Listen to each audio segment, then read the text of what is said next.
also think that there's an order of operations to radical candor. And if you are the leader, it starts with soliciting feedback. That's a way to lay your power down, to prove to people that you're open to their feedback to you. And that's what kind of helps build a psychologically safe environment. And if you're not the leader, if you're the employee, it's also a good idea to start with soliciting feedback, because that's what kind of creates safety. You get a sense of what the other person is thinking before you sort of dish it out. You get to prove you can take it before you dish it out. And I think it's really useful for everyone to have that, to know those tactics. And by the way, there's a whole section in the book on how to be radically candid with your boss. So read that section, if nothing else. Welcome to the Culture Gooder podcast with Stephen Leese and Sean Tinney. This podcast is a behind the shades look at creating and changing culture inside of Goodr sunglasses. You can live with the status quo, you can challenge the status quo, or you can do what we do at Goodr and status the quo challenge. Welcome. We have a very special guest with us today. I'd like to welcome New York Times bestselling author Kim Scott to the podcast. Kim, thanks for being here. Thank you so much. And thank you for making such a great product. I enjoy them. You look great. So before we get into culture and radical candor, would you just give us an interesting story about you growing up that led to the person you are today? And it could be anything you'd like.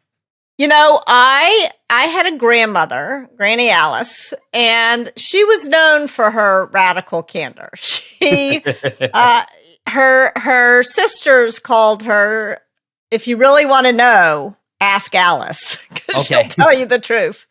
And at some point in my childhood, I don't remember what I did wrong, but Granny told me all about it in no uncertain. And I was crying. I was very upset. And I remember she pulled me aside and she said, Kim, if you can really listen when people tell you that you've messed up, and maybe they're right, maybe they're wrong, but if you can listen to what they tell you and decide for yourself if you think they're right and make a change if they are, then you'll be a happier, better, more successful person.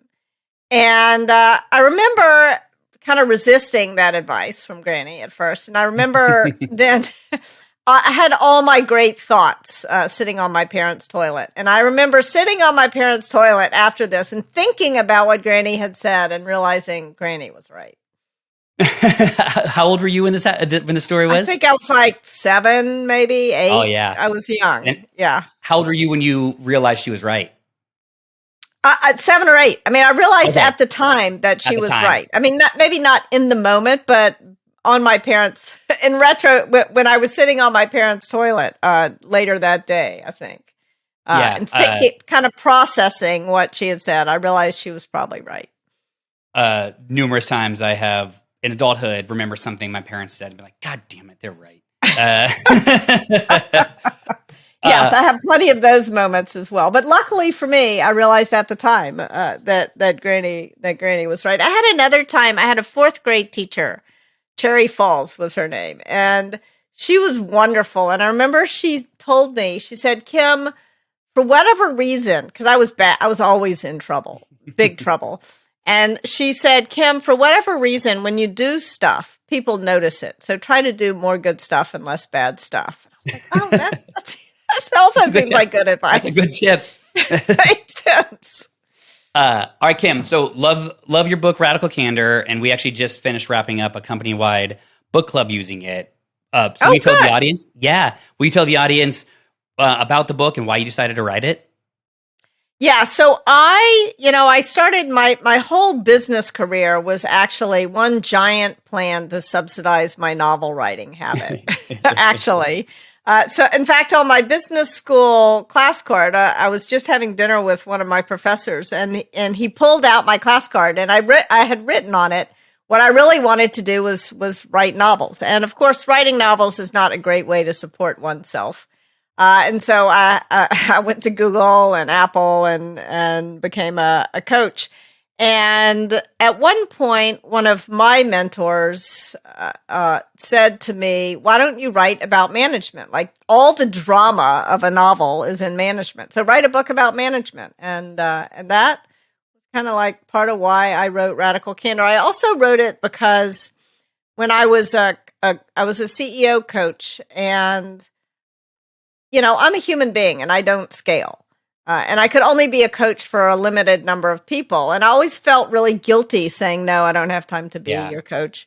And so I decided to write the book and share the advice that I was giving with a small number of people to everyone who could check a book out of a library or buy a book. Well, I'm so glad you did.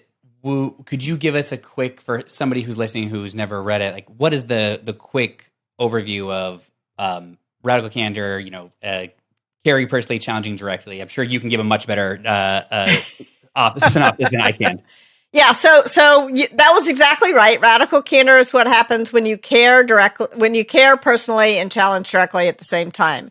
And caring and challenging don't really seem so radical, really. And yet everyone I've ever known has struggled with feedback at work and in our personal lives as well, for that matter. Yeah. And so one of the things that's useful is to think about it in terms of what happens when you fail on one dimension or another. So if you imagine a 2x2 framework, you have care personally on the vertical line and challenge directly on the horizontal line. And in the upper right-hand quadrant is radical candor.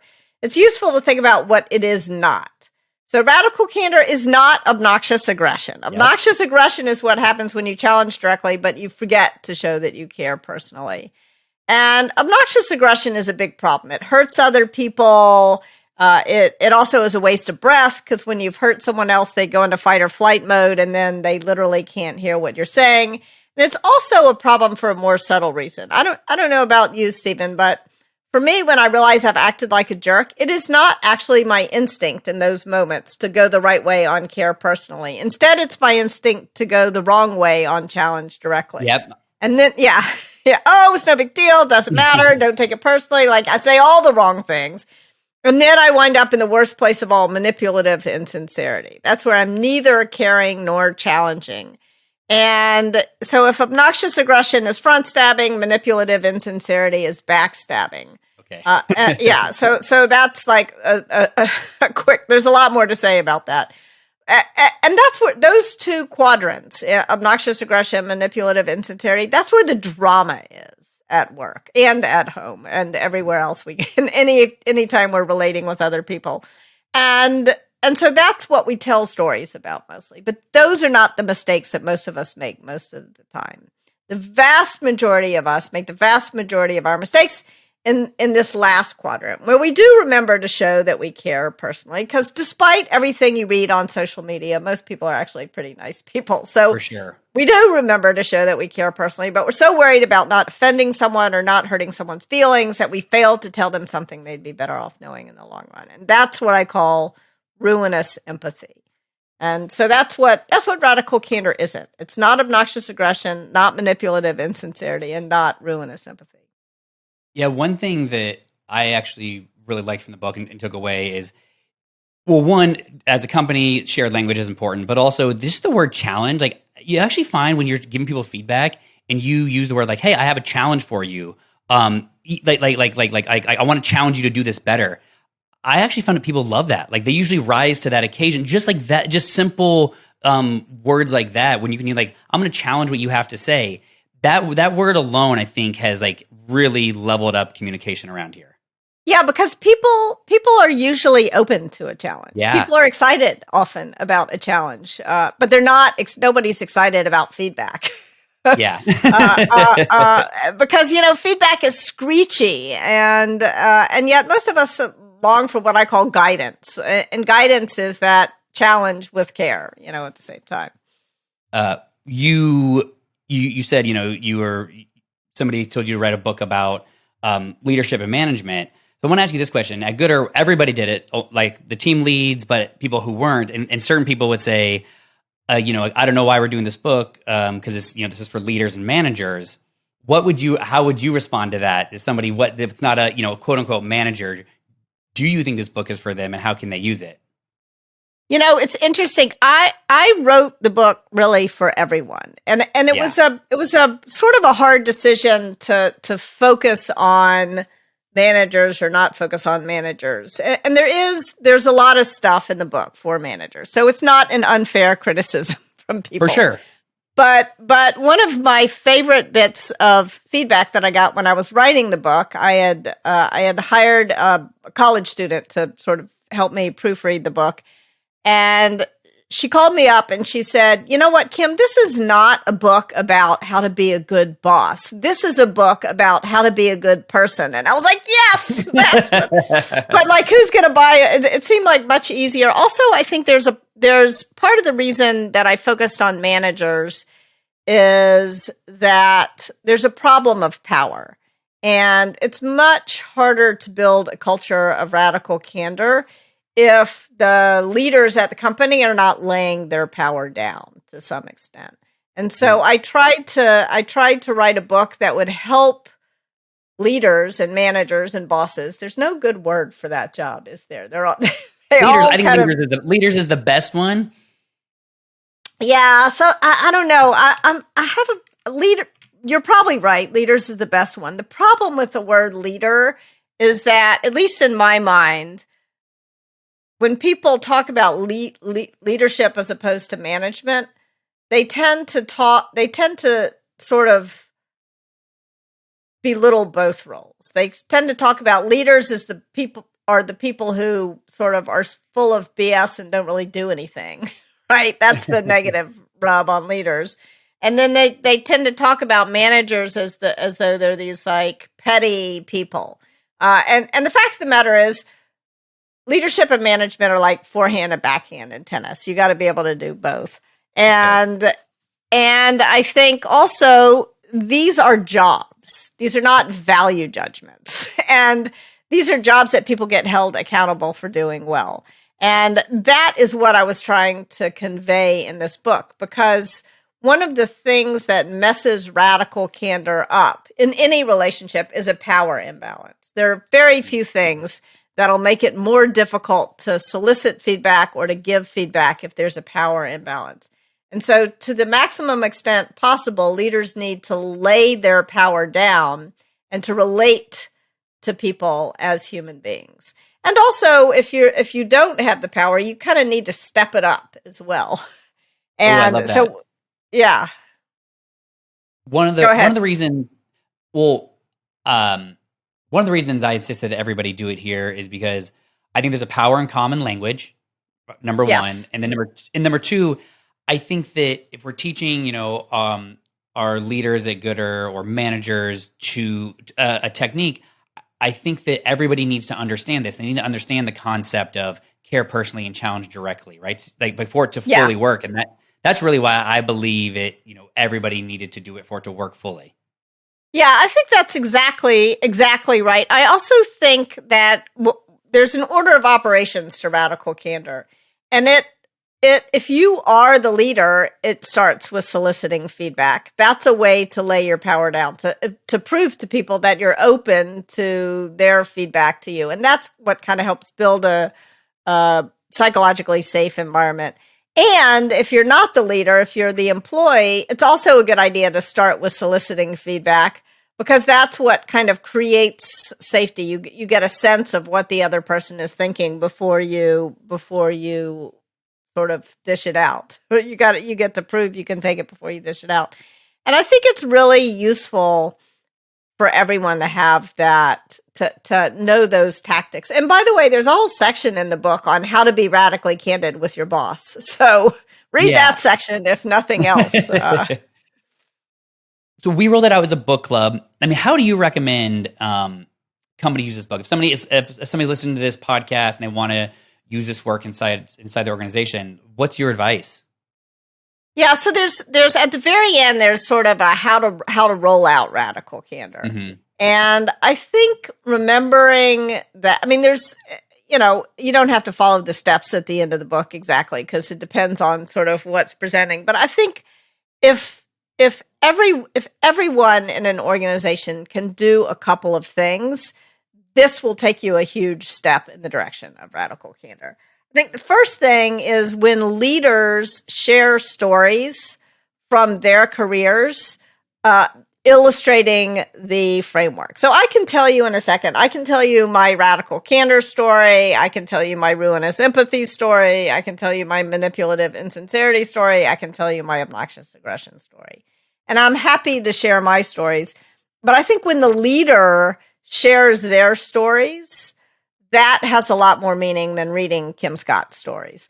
Because now you, the leader, are making yourself vulnerable. And so that helps sort of get people on a level playing field. And it helps build that shared vocabulary that you're talking about. And it shows that you really mean it. It shows why it matters, why you're going to start soliciting feedback. So one thing is just they've done these fMRI studies that people's brains literally get on the same wavelength when they tell each other stories. So a little bit of, and it can be fun actually to tell the story. So I think that can help. I think the other thing, especially when you tell your ruinous empathy story, that can help, especially in a culture that is nice. And it seems like you all have a very kind culture. And so especially in a culture that is kind and therefore maybe prone a little bit more to ruinous empathy, when you share your ruinous empathy story, that reminds people that the reason why they want to be radically candid is that it's kinder. Like you're not trying to lose that goal of being kind. You're trying to reinforce it. And I think that is really important because I think one of the biggest obstacles to radical candor is that sometimes it feels mean. And reminding people that it's actually fundamentally much kinder. That there's nothing nice about remaining silent when, if speaking up, you could help someone solve a problem. So I think that's step number one, storytelling. Step number two, if everyone, in fact, as you're listening to this podcast, if you're not driving, grab a pen and write down what is your go-to question. What is the question you're going to ask? Who are you going to ask it of? And when are you going to ask it? And this is how you solicit feedback. This question is the question you're going to use, sort of, because it's awkward. Like in the moment, you don't want to say, "Do you have any feedback for me?" Because I can already tell you the answer to that. It's, "Oh no, everything's fine, doing great." Yeah, exactly. So you want to make sure that you are thinking about how you ask. So I'll share my question, but do not write down my question because if you sound like Kim Scott and not like yourself, then people are not going to believe that you really want the answer. So the question that I like to ask is, what could I do or stop doing that would make it easier to work with me? And, I like that question. But I was working with Krista Quarles when she was CEO of OpenTable, and she said, "Kim, I like your question for you, but I could never imagine those words coming out of my mouth." She said, "The question I like to ask is, tell me why I'm wrong." Okay, that's fine too. But the important thing is that your question, A, it's got to sound like you, and B, it can't be answered with a, "Oh no, everything's fine." It must demand an answer. And the other thing about your question is, and this is why it's important to write down who you're going to ask it of. You're going to have to adjust your question depending on who you're working with. There were a couple of people on Krista's team who felt like that was too aggressive, and so she needed to dial it back for them. So being authentic does not mean ignoring the impact you're having on others. Being authentic means paying attention to that and adjusting for the other person. One question I'll ask, depending on the context, but with leaders of this company, is what's something I do that makes you roll your eyes? Like what's something I do or say that makes you roll your eyes? And I love that. You get some really interesting, duly noted. Yeah, and the eye rolling thing. I wish there were an eye rolling emoji on social media because there's so much research that shows that if you're at a dinner party or you're at a meeting in person and you say something that is extreme, people will kind of give you these subtle cues that it was not ideal what you said. Like if it was really obnoxious. And it's usually some kind of an eye roll, right? And that is the feedback you get to like hop off your moral grandstanding soapbox or whatever it is you've done. And on social media, there's only a thumbs up or a thumbs down. And so that whole, like that important social signal is absent. I agree. I will do talks a lot to the company and I I'm a storyteller and I try and convey ideas. And so for me, I'm aware. I'm sure people roll their eyes at times. I just want to know when those times are so that hopefully I can do better. Yeah, take off your sunglasses and let me see your eyes. All right, so I want to talk about the 4-step CORE method that you all use. So for our listeners out there, this is a method for feedback. It's context, so it's context, observation, result, and next steps. And so the E in both next and steps is underlined. That's how we get CORE. But context is cite a specific example.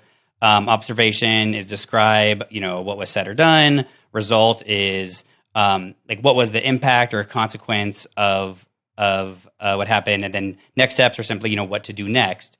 So this is a framework that you created, and I love it. We use it here. It's like a very easy way to think through thoughts, and I love how you go facts first, then you can kind of do you can start with facts and thoughts and feelings.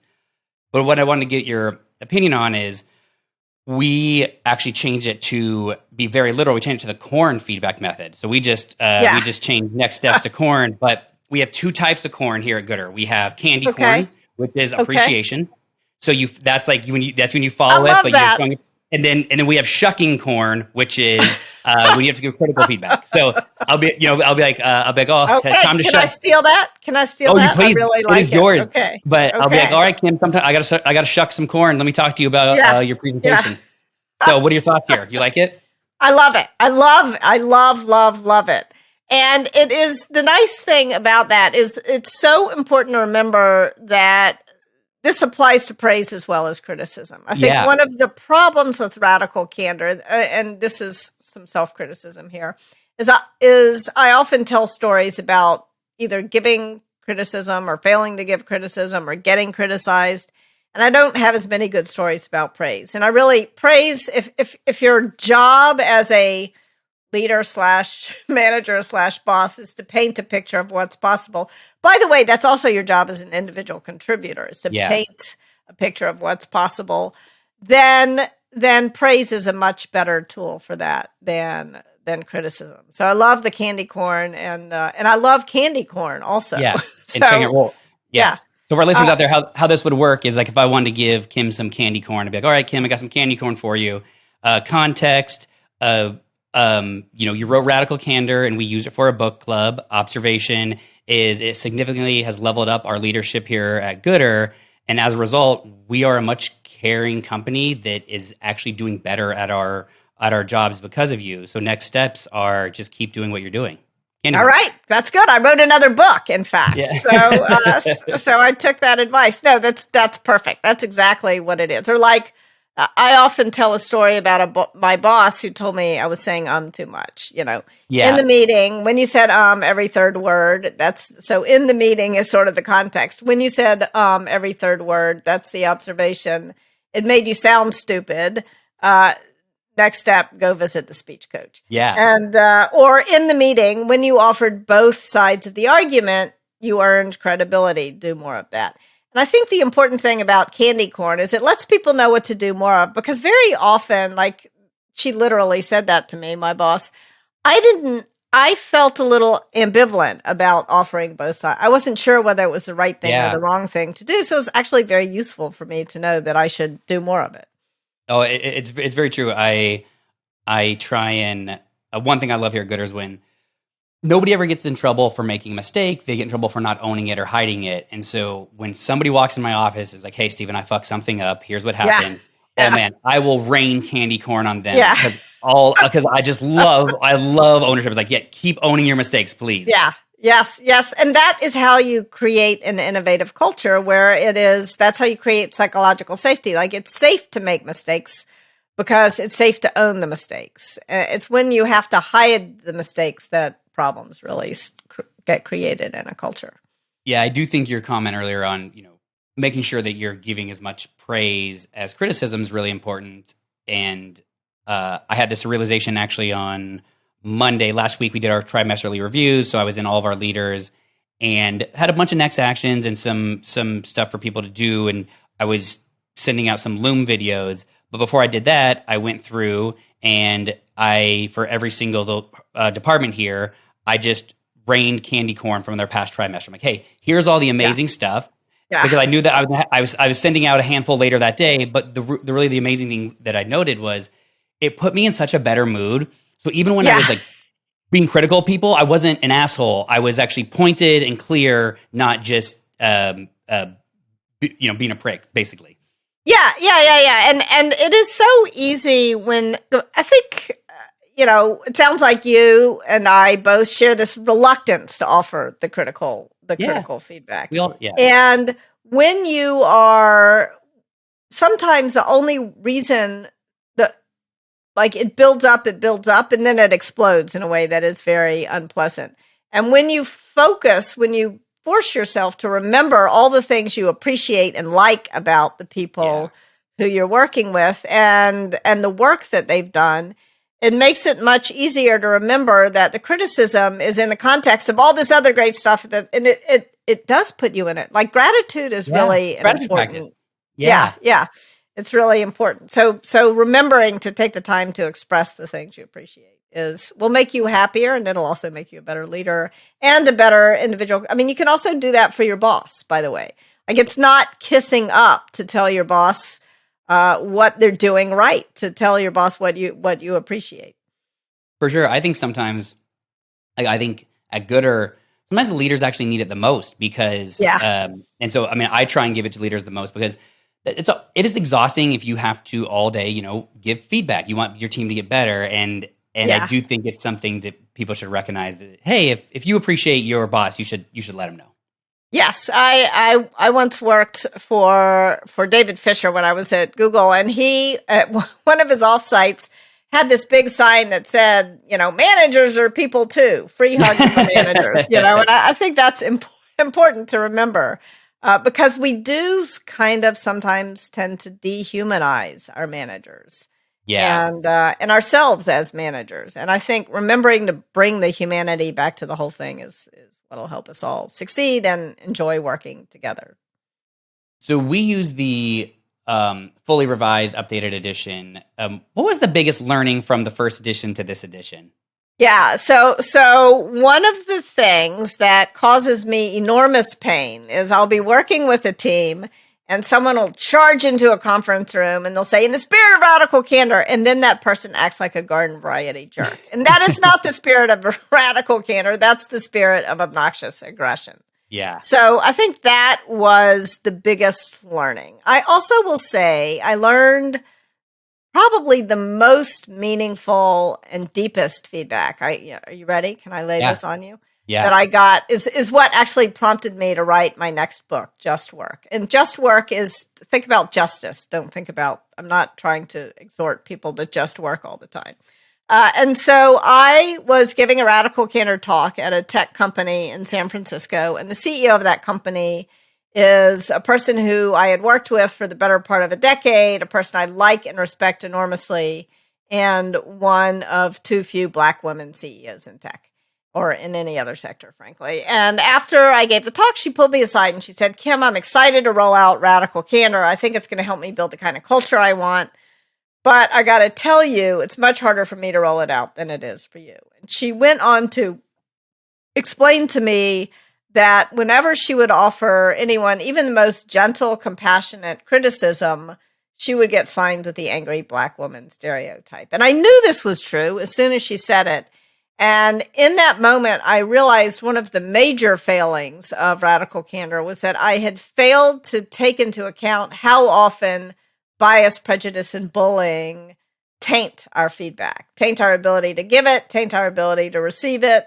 And so that is sort of what I really explored in Just Work, and also the different roles that we have. Like sometimes you're the leader, sometimes you're the upstander, hopefully not the silent bystander. Although if you're like me, it's my instinct to remain silent in these moments because, they're so fraught, especially now. And sometimes we're harmed by this stuff, all of us. And sometimes we're the person who caused harm, all of us. And so I tried to write the book from the point of view of each of those different roles that we all play, but with full of compassion, because I think we need more compassion for ourselves and each other if we're going to solve these problems. Yeah, I completely agree. I haven't read Just Work yet. It's in a stack of books over here. Could you All right. give me the sales pitch? What's Just Work about? Yeah, so Just Work is how to eliminate bias, prejudice, and bullying so that you can love your work and love working together. And I think the first part, it's like the cry of the book is to end the default to silence. And I think one of the reasons why it's my instinct, in addition to just feeling tense in these moments when I notice something but I don't know what to say, is that we've often conflated bias, prejudice, and bullying. And I think a great way to solve a hard problem is to break it down into smaller parts and solve each part. And so I think if we define bias as not meaning it, and it's usually an unconscious thought, whereas prejudice is meaning it. It's very consciously held belief, usually reflecting some unfair and inaccurate stereotype. And bullying, the main thing is not any belief, conscious or unconscious. It's just being mean. So not meaning it, being mean. And then we can think about how to respond differently to each of those things, no matter what role we're in. So like if it's bias, one of my favorite stories about responding well to bias comes from Aileen Lee, who started Cowboy VC. And she tells a story about coming into a conference room and sitting down at a table with her two colleagues who are men. And so Aileen's here and these two colleagues are here. And then the other side files in, and the first person sits across from the guy to Aileen's left. The next person sits across from the guy to his left, and then they file on down the table, leaving Aileen dangling. And that's often how bias shows up. Who decides to sit across from whom? And Aileen was the person who had the expertise on her team that was going to win them the deal. So she started talking. And when the other side had questions, they directed their questions at these two guys. And it happened once, it happened twice, it happened a third time. And finally, one of the guys stood up and he said, I think Aileen and I should switch seats. That was all he had to do to totally change the dynamic in the room. He just sort of invited them in with his I statement, invited the other side in to notice what was happening. And then they changed because they didn't intentionally exclude Aileen. That was kind of their unconscious bias speaking. And he did that in part because he likes Aileen and he didn't like seeing her get ignored, but he also did it because he just wanted to win the deal. And he knew if he couldn't get them listening to her, they wouldn't win. And so that's a good example of the benefit of being an upstander, disrupting bias in the moment in a way that is friendly. It invites people in to understand what's going on. But it kind of holds up a mirror. But if it's prejudice, holding up a mirror is not going to work because the other person's going to grin in the mirror. They're going to, aren't I good looking? Yeah. They're going to like what they see. And so if it's prejudice, you need an it statement. It is illegal. It is an HR violation, or it is ridiculous to blah, blah, blah, blah. Yeah. And an it statement kind of draws a line between one person's freedom to believe whatever they want, but they can't impose those beliefs on others. And then if it's bullying, you don't want to use an I statement because an I statement brings the other person closer. And that's not what you want to do with someone who's bullying you. And you also don't want to show someone who's in bully mode. I'm not going to say a bully because we all bully sometimes. But someone who's in bully mode, you don't want to show them where the boundary is because you can be sure they're going to kick past that boundary if you do. And so with bullying, you want a you statement. My daughter taught me this. She was in third grade. She was getting bullied on the playground. And I said to her, as adults often do to kids in that situation, why don't you tell this other kid, I feel sad when you blah, blah, blah, blah, blah. Yeah. Bangs her fist. She says, Mom, they're trying to make me feel sad. Why would I tell them they succeeded? That's a really good point. So a you statement is kind of a gentle pushing the other person away and reasserting like the other person is answering to you. You're not answering to them. So that's like there's tons more to be said about all of that, but that's the short version of the book. That's awesome. I've heard good things, so it's for sure in my queue. Amazing. All right. This is the Culture Goodr podcast. So, what does culture mean to you?